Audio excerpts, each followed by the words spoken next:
From the archives of the greatest dramas in radio history, we proudly present Hollywood.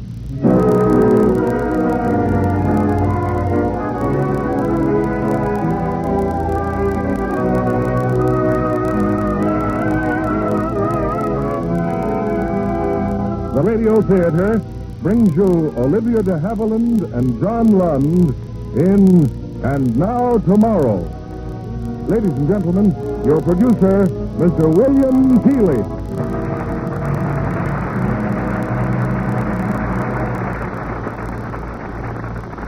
Greetings from Hollywood, ladies and gentlemen. A poll of the movie-going public showed that most of you prefer romantic drama. And acknowledging that preference, we bring you tonight the gripping story of a man and woman separated by a tragic barrier and drawn together by a strange and irresistible attraction. The outcome of this conflict you will hear in Paramount's screen success And Now Tomorrow, based on Rachel Field's best-selling novel of the same name. Starred in our cast is one of the screen's most versatile and charming players, Olivia de Havilland. And co-starred with her is John Lund, making his first appearance on this stage. Our story takes place in a small town in New England. Here's the first act of And Now Tomorrow, starring Olivia de Havilland as Emily Blair and John Lund as Merrick Vance.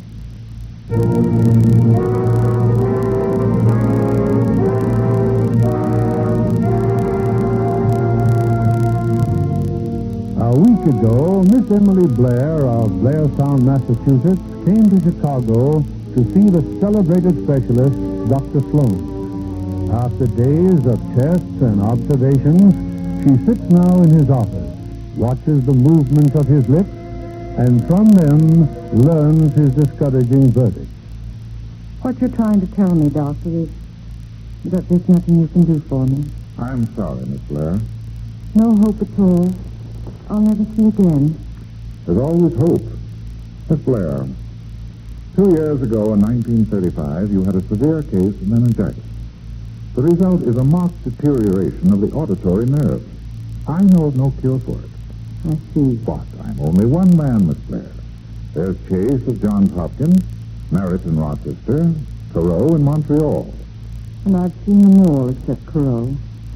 I've been examined and tested by so many specialists, I couldn't face another one right now.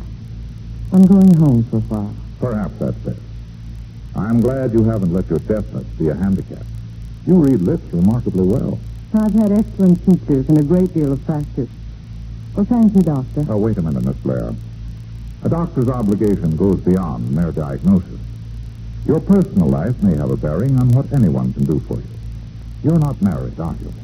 Really? Now, what possible bearing has that on the case? It might have a lot to do with any advice I could give you. Well, I'd rather not discuss my affairs. As you wish. I only want to help you. Well, I suppose there's nothing I shouldn't tell you. My parents died some years ago. I have a younger sister. She lives with me. And so does my aunt, who manages our factory. But no husband. I'm engaged. Well, then, there's no reason why you shouldn't have a full and happy life, regardless of your hearing. Except, Doctor, I've no intention of marrying until I'm cured of deafness. I will not inflict this handicap on someone else. Oh, but that's absurd. There's Please, nothing... Doctor. I've discussed this with my fiancé. It's a matter entirely between ourselves. Now, if you'll tell me to be out of your feet.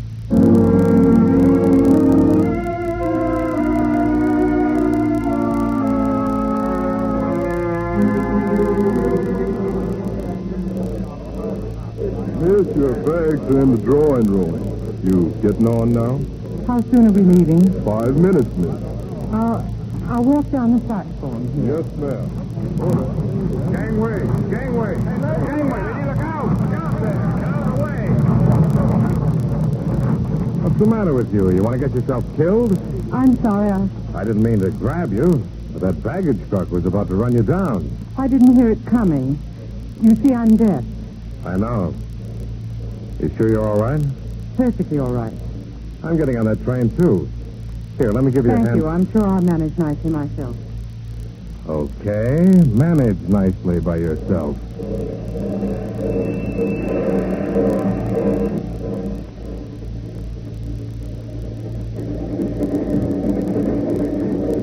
Blair.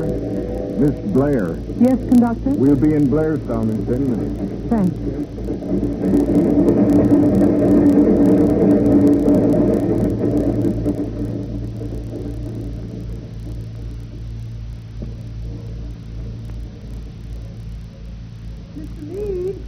Mr. Meade. Why, hello there, Miss Emily. Got your cab here, Mr. Meade? Why, sure. But aren't they coming down to meet you? Did you say something, Mr. Meade? I said, aren't they coming down to meet you? No, I wanted to surprise them. Oh, your cab. It seems to be engaged. Huh? There's someone in it. Sorry, mister. I've already got a passenger. Oh? Oh, I see. Oh, Mr. Meade, I think I'd rather walk. If there's any walking to be done, Miss Blair, I'd like to do it. Apparently you know my name. Yes? I'm sorry, but Mine's Vance. Dr. Merrick Vance. Well, Dr. Vance, you've seen me embarrassed once. The baggage truck, remember? I'd rather you didn't see me embarrassed again. Meaning? But I'd feel much better if you shared this cab with me. Just as you say, Miss Blair. That's true, mister. Dr. Weeks' house, please. Oh, you're a friend of Dr. Weeks? He practically brought me up. He's our family doctor. Isn't he everybody's here in Blairtown?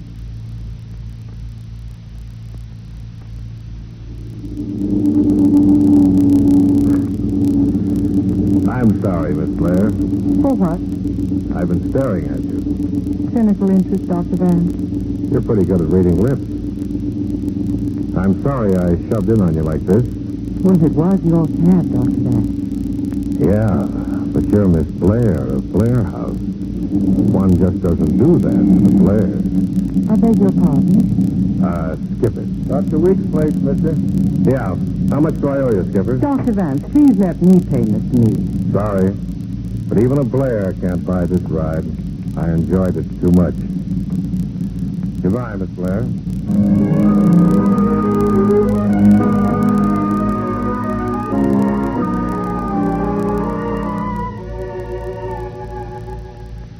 You're home. Oh, Emily, dear, I'm so glad to see you.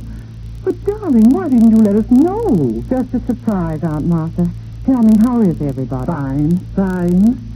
And what about you, dear? No luck. Another failure. Oh, Emily. We'll talk about it later. Where's Jess? Still at the mill. Will you be here for dinner? Reporting to the boss, huh? Oh, really, dear, he's done wonders at the plant. And it's all because of you. You're all he ever talks about. He's been so wonderful, Aunt Martha. Emily, dear, why don't you marry him? You'd be much happier.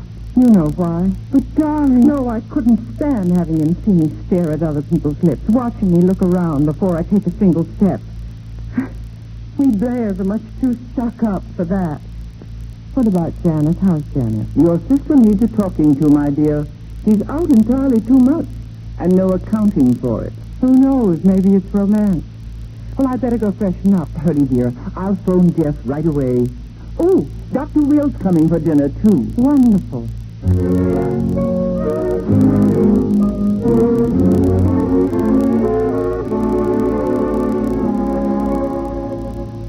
Oh, Jeff, don't be silly. No, I mean it, Janet.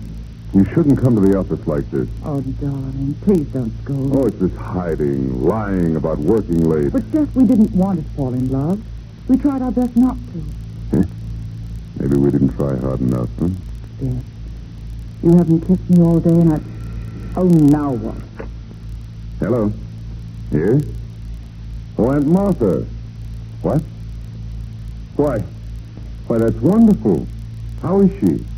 Emily's back. Emily. She what? Oh. Well, I'll be right home. Yeah, thanks. Thanks, Aunt Martha.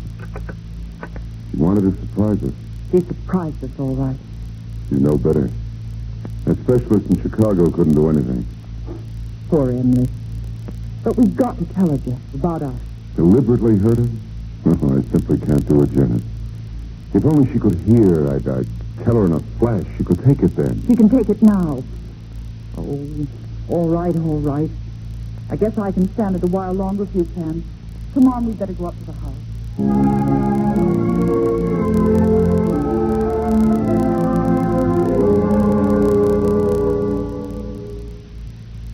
And that's why you sent for me, Dr. Will. Emily Blair. That's right, Merrick. Because Sloan could do nothing for her. How did you know? Well, she sent me a wire before she left Chicago. Look, Dr. Will, I'm not for the Blairs. Sure, I've had some success with deafness.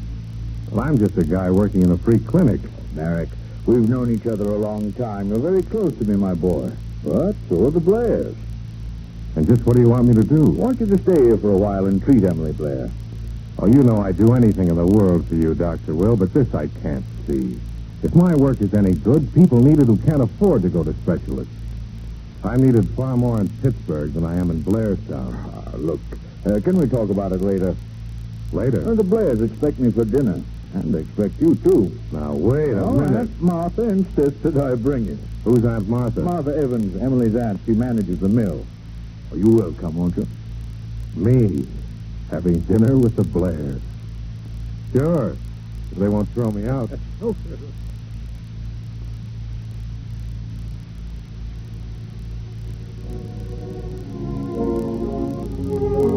Janice and Jeff and I are having coffee in the study, Dr. Vance. Won't you join us? Oh, thanks. Where's Dr. Will? Playing bridge, I think. We're all leaving for the Hodges dance at 10. I hope you'll come along, too. Now, don't worry about me, Miss Blair. I hope you're not too scientific to walk, Doctor. Jeff, turn up the radio. I'm afraid I never had time to learn. Jeff, you come and dance then. By all means. Emily, dear, this is the tune we danced to at our engagement party. May I? I'll try, Jeff, but remember I can't hear the music. Cigarettes, Doctor? No, thanks. Oh, I'm so sorry, Jeff. I do. Oh, come on. We'll start again. Poor Emily. She's trying so hard not to let her deafness be a handicap. Yes, I see. Oh, I am sorry. My fault, darling. They're playing it faster than they used to. No, really, it's no use, Jeff. And it's really no fun dancing when you can't hear music. But, Emily, what about the Hodges party? If you don't mind, Jeff, I don't think I'll go. Emily. But, darling, we promised. Yes, I know. So you go ahead without me. Without an escort? Of course not. Jeff will go with you. That's all right, Jeff, isn't it? Emily, there'll be lots of people there not dancing. I know, dear, but I'm tired. I'd rather not go, honestly. Well, darling, we said we'd be there early. Yes, you'd better leave. You're sure you don't mind? Of course not, darling. And have a good time. Good night, dear. Night, Dr. Vance. Good night, Mr. Soden. Excuse me. I'll turn off the radio. You, don't like to make compromises, do you, Miss Blair? You think that's why I'm not going to the Hodges? Isn't it? You're very observant, aren't you? That's part of my business. Besides, I know much more about you than you realize. We've met before. We have. Mm-hmm. It was at a Christmas party at the mill. Our name wasn't Vance then. It was Bankovich. You were about 7 and I was 12. You were giving out Christmas baskets to the workers. Everybody thought you were so cute. I hated you. Would you like to know why, Miss Blair? Not particularly. I'll tell you anyway. A week before Christmas, my father was let out of his job. We didn't have much to eat that winter. My father never got over it. He died a few months later. You blame me for hating your mill and everybody connected with it? Well, I'm sorry it happened, of course. But it wasn't my fault. No, it wasn't. Forget it. You've had a hard time, haven't you, Dr. Vance? Oh, not too tough. Dr. Will practically adopted me. Put me through medical school. Oh, I see. That's why I'm here tonight. He wants me to try to cure you. You? Oh, I know. You never heard of me. But I've helped a lot of deaf people, Miss Blair. Dr. Vance, I've been to some of the best specialists all over the world. I know. But they don't know anything about my treatment. You see, it's something I stumbled on in a free clinic in Pittsburgh. Oh? No. On second thought, Miss Blair, I don't think the surroundings of the clinic would suit you at all. I'm quite sure they wouldn't. Besides, I don't think I'd make a very good guinea pig. I'm not so sure of that. And since you aren't looking at me, I can say that deafness isn't the only thing I'd like to cure you of, Miss Blair. I beg your pardon. Did you say something? I was saying that, I don't think I'll wait for Dr. Will. Good night, Miss Blair.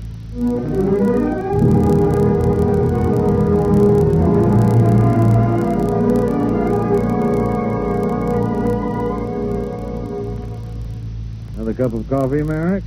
Oh, thanks, Dr. Will. Yeah. Oh, by the way, you ran out on me last night. No, not on you. On Emily Blair. Oh, what happened? Oh, nothing. Just that she still thinks of me as an immigrant kid from the wrong side of the river. Oh, now, wait a minute, Merrick. Emily's a wonderful girl. Yeah, she's a tearing beauty, all right. And at least she doesn't feel sorry for herself. You think you could do something for her? I mean, if you had time. And she wanted me to? I might. You know, I've never had a meningitis deafness. Think I'd like to try it. My boy, I'm delighted. Now, wait a minute. I'd have to be in Pittsburgh at least once a week. I'd have to fly. That costs money. Oh, you leave that to me. I'll have my old office fixed into a nice little laboratory for you. We'll wire for everything you need. And I'll have Emily Blair here on Monday. All right. But remember, I'm doing this for you, and you alone. I understand, my boy. Perfectly.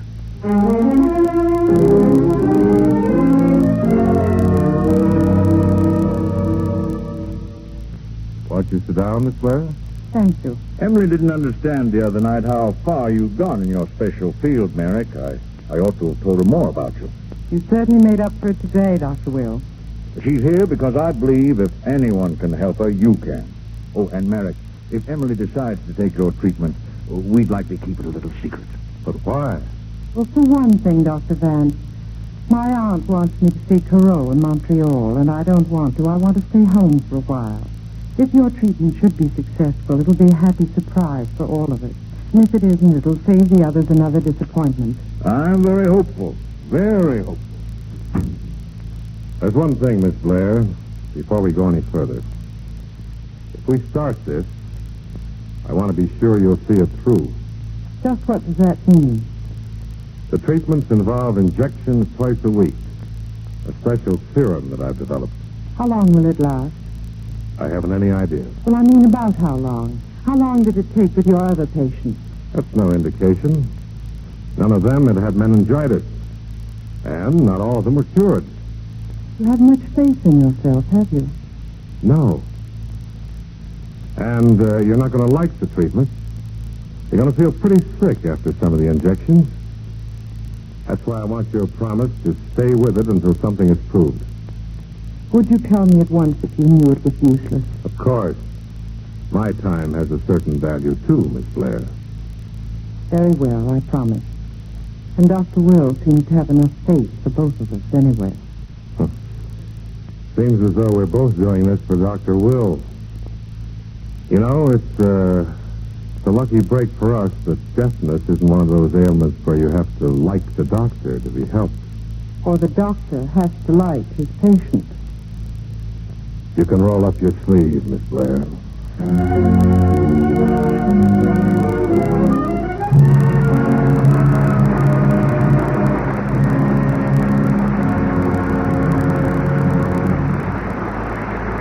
Our stars, Olivia de Havilland and John Lund, will return in a moment in And Now Tomorrow. It is reasonable to say that without specialized committees in Congress, important legislation might never be accomplished properly. Because of the number, only those bills regarded as most important are passed from committee. In that event, it would seem that the Congressional Committee would be more of a hindrance than a help. But committees in Congress offer the only genuine study of the need and probable effect of prospective laws. Besides, almost no congressional member has time to do individual study on the advocated bills. So the recommendations of the committees carry great weight. The most powerful include the Appropriations Committee and the Ways and Means Committee, which deal with tax bills. Their measures have the right-of-way at all times. The power to give preferential places on the calendar to other bills rests with the Rules Committee. Only leaders of the majority party delve into the Steering Committee. Its purpose is to hasten favorable legislation. So what may be only a committee discussion today may be federal law tomorrow. We return you now to William Keighley. Act 2 of And Now Tomorrow, starring Olivia de Havilland as Emily Blair and John Lund as Merrick Vance.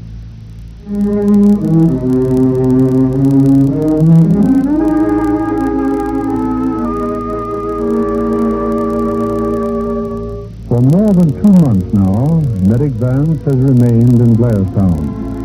And, unknown to her family, Emily Blair comes to his improvised laboratory twice a week.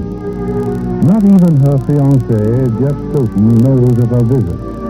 But Jeff has other matters to keep his mind and his spare time occupied. What do you want me to tell her, Janet? Darling, our engagement was a mistake. While you were away, I fell in love with your sister. Well, can't you? Then I'll tell Emily myself. I'm sick and tired of feeling like a thief just because I want something that belongs to me.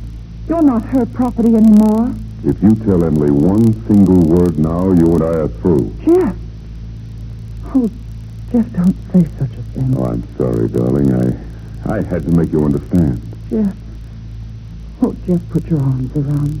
Darling, we're in your house. Someone may come in. I told you Aunt Martha went to Boston. Yes, but Emily You haven't noticed? Every Tuesday and Friday afternoon she's gone. Wouldn't it be a laugh if she were double-crossing you? Janet. I just can't help being nasty. I can't stand this much longer. I can't. In case you're interested, Miss Blair, this is the 22nd treatment. Your arm looks sore. Does it hurt? Yes, a little. More than a little. But you're not afraid of pain, are you? Maybe you even like to suffer. I don't know what gives you the right to say that. Why don't you marry the guy? It seems to me you know more about my affairs than there's any need for. Anything that affects your state of mind affects your health. Anything that affects your health is my business. I'm your doctor, remember? Very well, Doctor, since you insist upon my saying it. You ought to know how unfair it would be for me to marry Jeff, the way things are. Unfair to whom? To him, of course. Who else is there? You. Really, Doctor, I just don't want to talk about it. I'm sorry, Miss Blair. Same time Friday.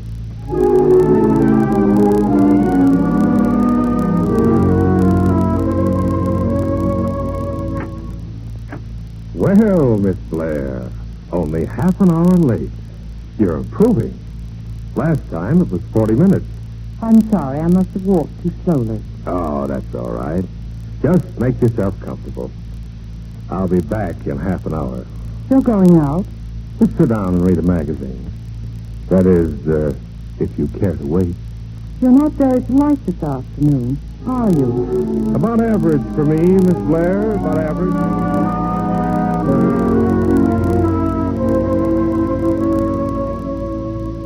Well, Doctor, when you say half an hour, you do mean 30 minutes, don't you? I'm sorry. I must have walked too slowly.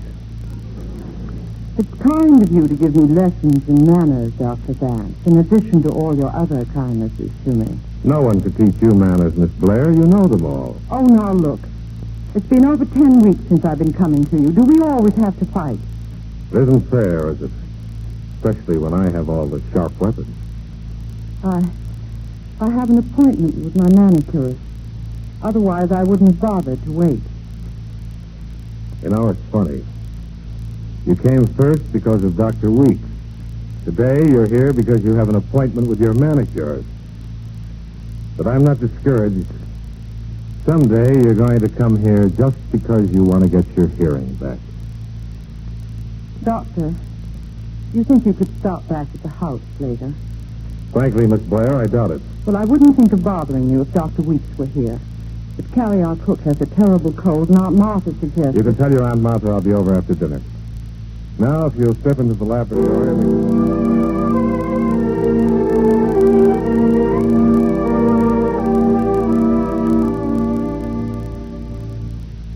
the flu, all right, Miss Blair. Keep Carrie in bed the rest of the week. And have this prescription filled right away. Thank you, Doctor. You sure you won't stay? A drink? I'm sorry, but I have to... Doctor, there's a phone call for you. Oh, thanks, Miss Evans. You can take it on the extension there. Thanks. Hello? Hello? Yes, it's Dr. Vance. Who? Peter Gallo? Yeah? What's the matter, Peter? Little boy? Yeah? What's his temperature? I'll be right over. Yes, right away. Goodbye. Do you mind if I make a call? I need a taxi. Well, if it's urgent, why don't you take one of our cars? Well, if you wouldn't mind. It's an emergency. Of course, the sedan's in the garage. Dr. Vance, Yes? let me go with you. Why? What for? Oh, just for the ride. Please, I'm bored stiff this evening. You won't find it amusing where I'm going.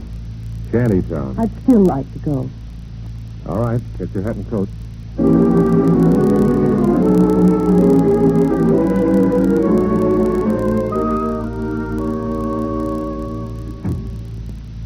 How is he, Mrs. Gallo? What does the doctor say? He isn't sure yet. He told me to wait out here. You're Angeletta, aren't you? I'm Emily Blair. Don't you remember me? We went to school together. You think I don't remember you? I remember you all right. If you'd rather, I'll wait outside in the car.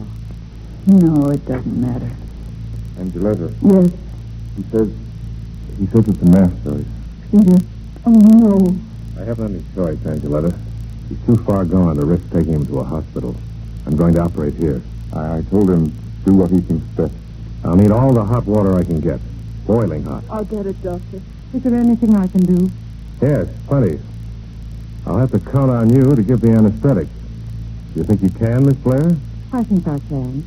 If you start feeling faint, be sure to tell me. Don't wait too long. I won't. And take that red stuff off your fingernails and start scrubbing your hands.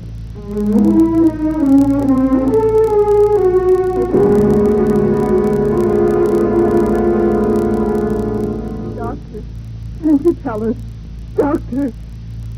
I think you'll be all right now, Angeletta. I think you'll be all right.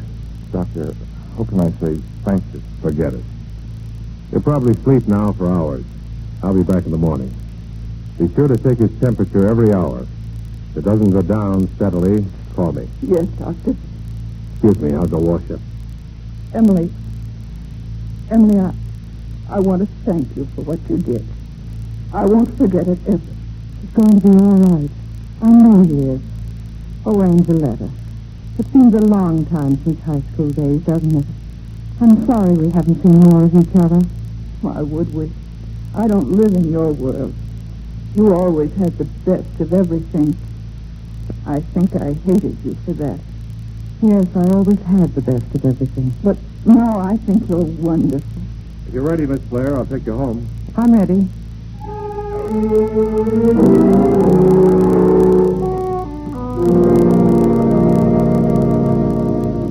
Do you mind if I keep the light on in the car? Light? Why? Because it's hard to see if it's dark. I can't tell if you're talking or not. Oh, you feel like talking? There's one thing I'd like to know. That little boy, what would have happened if you hadn't operated? He would have died. So quickly. Kids die like that, Miss Blair. I don't think I'll ever forget tonight. It must take great skill and courage to meet an emergency in a place like that. In Shantytown? How'd you like it? I didn't like it. And that lovely girl, just worn out. I hated it. You did pretty good, Miss Blair. Did you have any sensation of hearing just then? Hearing? No, but it's funny you're asking me that, because at times you're so easy to talk with that I've forgotten I was dead. You know, it's a shame you weren't born poor. Poor? That easy rut of prosperity you were born into. That you'll be stuck in if you marry that guy you're engaged to. I happen to love Jeff Stoughton. And the only kind of life I want is the kind that we'll have together, whether you approve or not. Okay, if that's what you want, I hope you get it. How about stopping for a cup of coffee? I'd like it very much, Dr. Van. I have a first name, if you feel like using it. Well, that's very kind of you. But I don't think it would be professional now that I'm your anesthetist. Okay, baby, that's another round for you. Did you say something? Oh, no. Well, you're home, Miss Blair. What time is it? About 12:30. What's Mr. Jeff Stoddard going to say about this? Why, nothing, of course. You're driving past the garage, Doctor. I'll let you out of the house. I can put the car away. Thank you, but wait a minute. Huh? The garage, there's a light in the upper window. Shouldn't there be? No. Would you mind turning it out? Not at all. He's coming. Put the stuff down there in the drive. Emily, Dr. Vance. We were fools to come up here at all. We've done nothing wrong. There has to be some place where we can talk alone. Oh, look, he's walking this way. Get away from the window and keep quiet. He's coming up the stairs. For Pete's sake, keep quiet.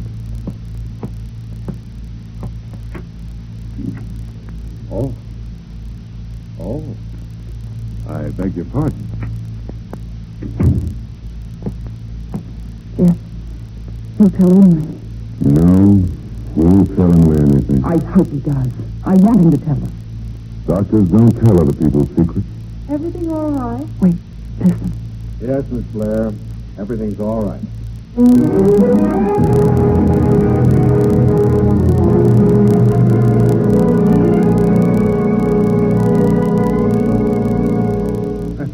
Don't you ever leave this laboratory, Merrick?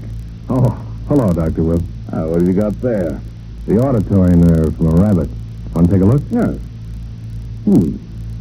Looks like regenerating tissue to me. It is. 3 weeks ago, I started injections of serum. The rabbit has been stone deaf. Same serum you've been using? No, something new I'm working on. But I haven't got it yet. The rabbit died. I see you cured the disease but killed the rabbit. Merrick, what about Emily? Do I really have to go to the Blairs for dinner? That's Thanksgiving. They're expecting you. You haven't answered my question. You know, if there was anything to tell, I'd tell you. Oh, by the way, I have a letter from Dr. Carreau in Montreal. He wants to know more about my serum. That's a great compliment, Merrick.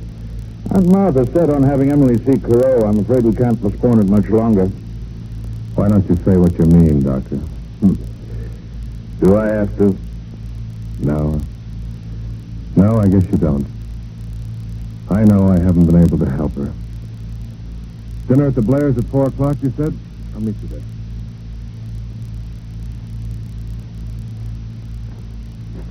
Oh, good afternoon, Dr. Vance. Am I too early? No, the others are having cocktails in the house. Shall we go in? There's something I'd like to tell you first. Yes.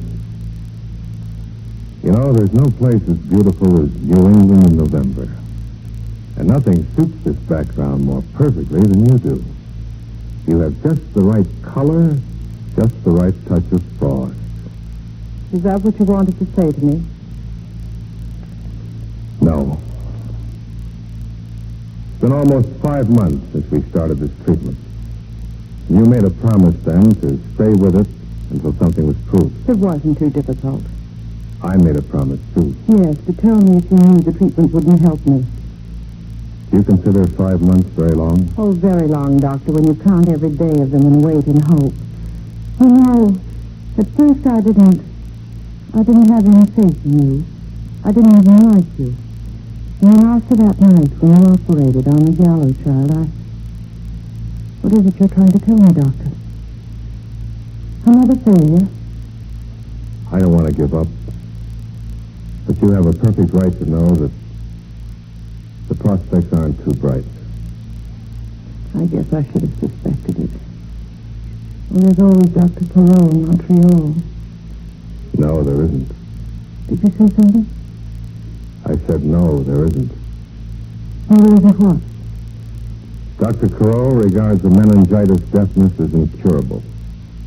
I wrote and asked him. But I could have told you a month ago that I wasn't getting anywhere. That wasn't being too honest, was it? Not if you were sure. Oh, there's no such word as sure. I didn't tell you because, well, I just didn't want to go back to Pittsburgh. I thought you liked Pittsburgh. There's no Emily Blair there. What did you say? I said there's no Emily Blair in Pittsburgh. I see. You can't cure me, so by way of compensation, you're willing to make love to me. But who are you that a man can't make love to you? A princess in an ivory palace or something? You might at least have had the good taste to keep it to yourself. I never learned your kind of good taste, so I can finish what I was going to say. You're engaged to a man named Jeff Stoddard, but you won't marry him. Why? Because you're deaf. That wouldn't make any difference to me. You think it does to him? Well, whether it does or not, he won't go on waiting forever, even though he is a Pennsylvania Stoughton. Knowing him my entire life has dared to talk to me like this. Never. Maybe that's what's the matter with you. Why don't you try acting like a human being for a change? Pride isn't enough for even you to live on. Have you quite finished, Doctor? Yes. Maybe I've said it all wrong, but at least I've said it. Then perhaps we'd better go into the house. Oh, where? Here they are. Just in time for a drink. Cocktail, Emily? Emily, will you have a cocktail? No, thanks. Doctor? Thanks. Jeff, there's something I want to say to you. To everybody. I have a confession to make. A confession, dear? I'm serious, Aunt Martha. For the past 5 months, Dr. Vance here has been trying to cure me with a special serum he discovered. That's why I've avoided going to Montreal. Emily, at least you might have told me. I didn't want to tell anybody. And anyway, it doesn't make any difference because Dr. Vance's treatment didn't work. I'm responsible for the whole thing. Merrick didn't want to do it. Emily didn't want to do it either. That's the funniest thing I ever heard. Fancy Emily going to this handsome young doctor on the slot. Dennis, behave. Please, I'm not finished. Dr. Carroll can't see me either. Dr. Vance had a letter from him. Now, apparently, no one can cure me. Yes, I'm going to be deaf all the rest of my life. Darling, I don't... For the past 2 years, I've been indulging myself in a very selfish attitude. I've been asking you to wait, and not giving you any idea how long you'd have to wait. Dr. Vance made it very clear. I guess I was just too proud or something to see it for myself. Jeff, if you still want it that way, I'll marry you just as soon as you like. I've always wanted it just that way, Emily. Oh, Jeff, I hope you say it. Then we'll have our Christmas wedding after all. Even if I can't hear the wedding march.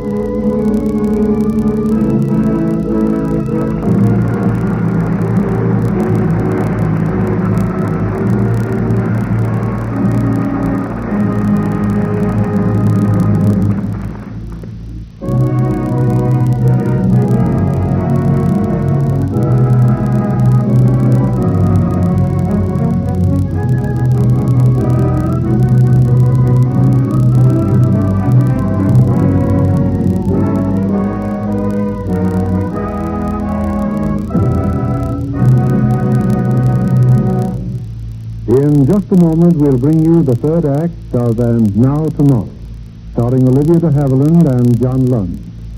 When you sign up for a course or series of courses with the United States Armed Forces Institute, you're getting the same education normally available in civilian schools and colleges.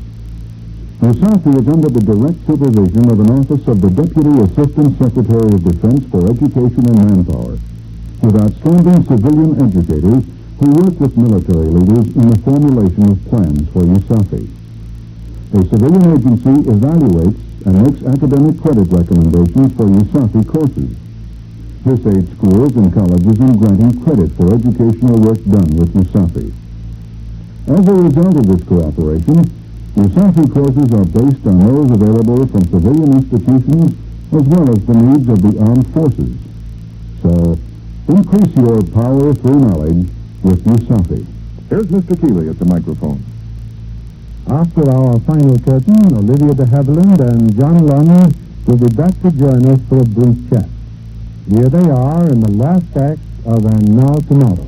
Olivia as Emily Blair and John as Medic Vance.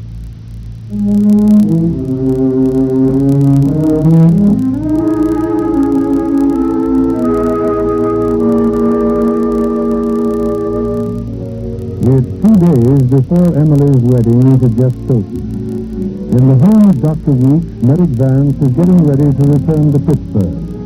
He hurried to completion the last experiments with his new serum. Excitedly, he called for Dr. Weeks to see the result. All right, Dr. Will. Hit the tuning fork and watch the rabbit. What? He jumped. Sure he jumped. It scared him. Last week, this rabbit was dead. He's had 5 shots. Very small ones, but he's cured. Well, a complete cure? Yeah, but on a rabbit. I'll have to go back to Pittsburgh to really test it. And it'll have to be on human beings, volunteers. When are you leaving? Tomorrow. Well, then I'll see you after I get back from the rehearsal. Rehearsal? Yes, at the church. I'm to give the bride away. Oh. Be sure to give her my congratulations.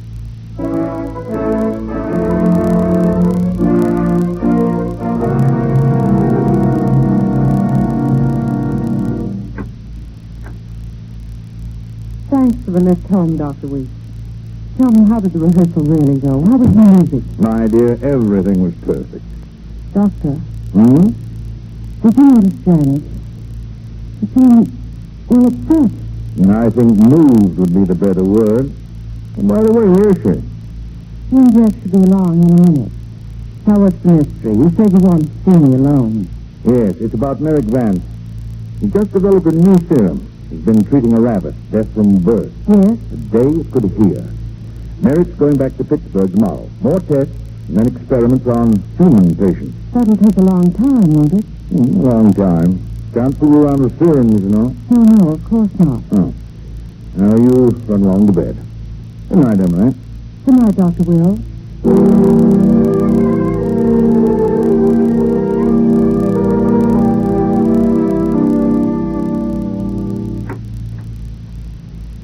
Miss Blair. I know it's late, but I've got to speak to you.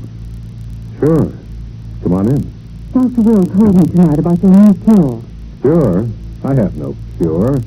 A rabbit isn't a human being. No, of course not, but it might mean that a human being could be cured, too. I don't know that.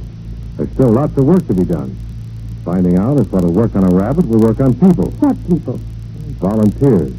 Charity patients back in Pittsburgh. You don't have to go to Pittsburgh, Dr. Vance. I want to volunteer. The answer is no. I don't see why. Those people at the clinic, are they any better for your purpose? Do they want their hearing back any more than I Now, do? look, Miss Blair, I've tried to tell you... I know that you have to test the serum. Well, then, test it on me. Look, Dr. Vance, you remember that first night you came to our house. I told you I didn't think I'd make a very good guinea pig. Well, I was wrong. I'd make a fine guinea pig. Emily Blair. No better than a charity patient? You have changed, haven't you? What does it matter? Well, it matters to me. I've changed, too. I can't experiment on you any longer. I tried to tell you that Thanksgiving Day, but you shut me up. You did something else that day, Dr. Vance. You took away my hope. With no hope of hearing, I committed myself to marrying Jeff as I am. You love him, don't you? Isn't that enough? It needn't be. When Dr. Will told me what you've been doing, the hope was born again. I know now that I can't live without it. Well, you can and you will. I'm not going to let you hope again. But you can't stop that. As long as you're working, I'll be hoping. You won't give up, will you? Will you? No. No, I guess not. As long as you're deaf, I'll go on working. Until I can give you the only thing that you want from me. Well, don't make me wait till then. Start now. Now? Yes. You know, don't you, that it's pretty dangerous? You mean I might die? No. But you might be very sick. And we may easily fail again. I'm not afraid. You're going to be married in a couple of days. Jeff has waited for me now for more than 2 years. He won't mind waiting a little while longer. Very well. It'll only take a second to prepare the shot. Sit down, will you? Thank you. The immediate injection will feel like the others. Any reactions should set in almost once. Hold your sleeve up, please. That's better. Hurt? No. I heard voices, so I came down. Oh, hello, Dr. Will. Seems the treatments are continuing. That's right. I had a hard time persuading Dr. Vance, though. A good doctor is never persuaded to do anything he believes wrong for his patient, is he, Merrick? Is that the new serum? That's right. And you chose to experiment on Emily with it? He didn't choose to. I insisted that he give it to me. Merrick, the serum is untested. It's dangerous. Emily's consent makes no difference. Well, I see I'm talking a language that neither of you wants to understand. I'm taking you home, Emily. Emily, are you... What's the matter, Emily? Dr. Will. Fool. Help me get her to the couch and then get my car.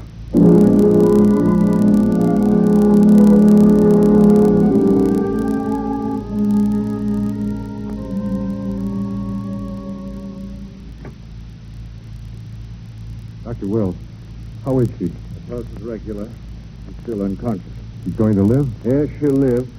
No thanks to you. Well, I can leave now. But I had to know. Of course. What time is it? 7:10. Just time for you to make the 8 o'clock train. Just.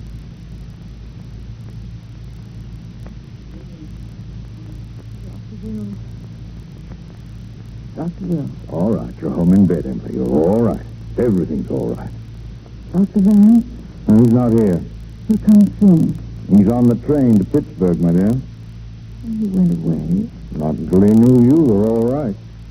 I see. What happened to me? The injection, it produced a sort of shock. You had us worried. So why did he go away? No. We'll talk about it later. You try to rest.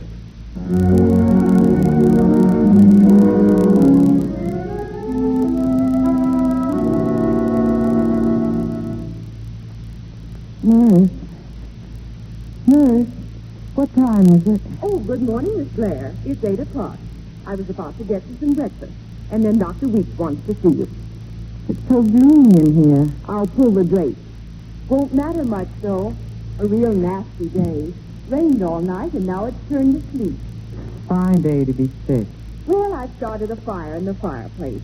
That should cheer you up. Anything you want before I bring your tray? No, thank you. I'll be back in a few minutes.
Look at me, Emily. But you have to look at me, Emily. Why, I can hardly believe it. Go on, say something else. I'll keep my head turned.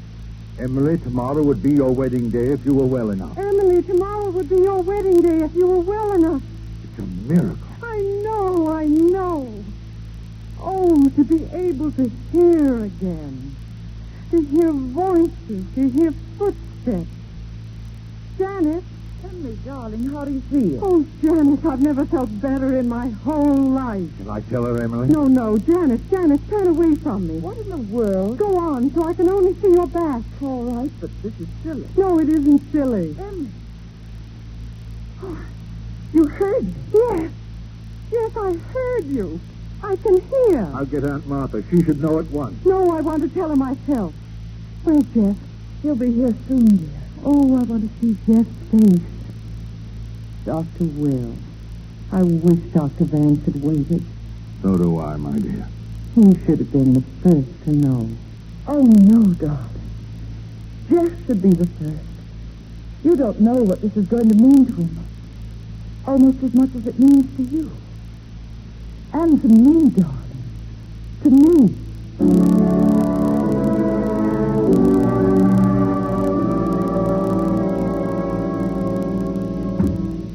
Hello, Janet. How's Emily? She's waiting for you, Jeff. In her room? Yes. I'll go up with you. How is she, Janet? She's fine. Never better. What?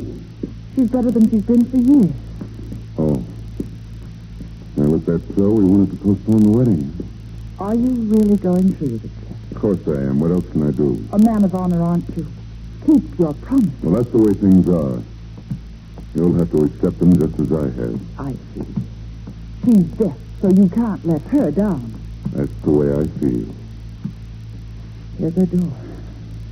We might as well go in. Jeff, before we go in, I want to be sure of one thing. Yes, Janet? You do love me, don't you, Jeff? Janet, please. You aren't afraid that she can hear you, are you? After all, she can only hear you when she's looking at you. Yes, of course. Then say it. Do you love me? You know I do, Janet. Thanks, Jeff. You'd better go in now. Emily has something to say. Aren't you coming in? I think now she'd rather see you alone. Janice, please come in. Hello, Emily. You're looking wonderful. Well, Jeff, so you love Janice? What do you mean? I think it's simple enough. I heard you. You heard me? Yes. You can hear. You can hear, Jeff. There's no reason now why you shouldn't tell her. Yes, I think you'd better tell me, Jeff. Emily, I'd rather do anything than hurt you. Even marry me. Emily. Now, look, Jeff, will it help you any if I tell you I'm not going to ask you to choose between Janice and me? I have no apologies, Emily. You were away a great deal, and we fell in love with each other. Janice, what about you? Do you love Jeff? Yes. I love you. I see. Janice, sit down. Jeff, you sit down, too. Both of you. Oh, poor Jeff. You haven't been happy, have you and Janice? No, we haven't. Meeting secretly on country roads, over the garage. Over the garage? Yes. It was the only place we could talk alone. Why, that's strange. One night I came home with Dr. Vance. I saw a light in the window, and he went upstairs to turn it out. We were there, Janice and I. He saw us. He saw you? Yes. Oh, that's funny. Didn't mention it. And then on the terrace on Thanksgiving Day, he practically challenged me to marry you, Jeff. I wonder why he thought that was a good idea. Yes, I think I'll have to ask him the next time I see him.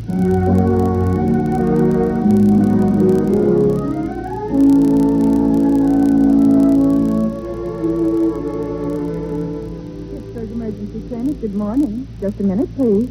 Pittsburgh Emergency. Yes, he's right here. Who? Oh, just a minute, please. Oh, Dr. Vance. Yes? There's a call for you. You can take it there at the desk. Yes, thanks. Hello. This is Miss Blair, Dr. Vance. Hello, Miss Blair. How are you? Just fine, thanks. Well, I'm glad to hear that. I suppose today's the day for the good wishes. No more so than any other day. Well, you are being married, aren't you? Not that I know of. By the way, Dr. Vance, you have a lovely voice. You see, this is the first time I've heard it. Hey, you can hear. You're telephoning. The serum works. You can hear. Hello. Operator, somebody cut me off. Cut you off, sir? I was talking to Massachusetts. It was a very important... Dr. Vance. Miss Blair. Emily, you phoned from here. I was talking to you on the house phone just across the hall. Quick, into my office, right this way. You can hear. Yes. It worked. Yes, it worked. Come here. What? Did I hear you say that you weren't getting married? No, I'm not. Thanks to you. Thanks to me. Well, in the first place, thanks to you, I have my hearing back. But more than that, my eyes are open, too. Oh, you mean about Stoughton and your sister? Yes, that, but more than that. That's why I came to Pittsburgh, to start repaying you. Repaying me for what? Oh, I don't mean money. Once you said you wished I had been born poor. Well, I find myself wishing that, too, because I know now what you meant. I would have been useful. I would have learned how to work. Perhaps I began being useful when I started being diminutive. And perhaps now I can continue by being an exhibit for you. until you help me to learn other useful things. There was something else I said to you. Remember? What? I said there was no Emily Blair in Pittsburgh. Well, there is now. To stay? Yes? What about Blairtown? Oh, that was yesterday, darling. And now? And now tomorrow.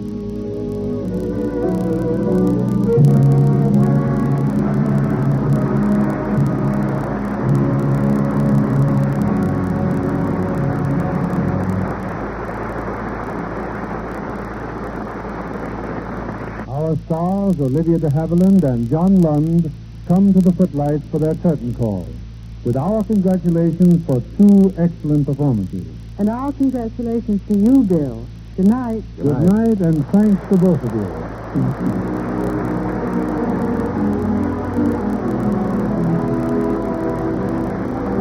This is William Keeley saying good night to you from Hollywood.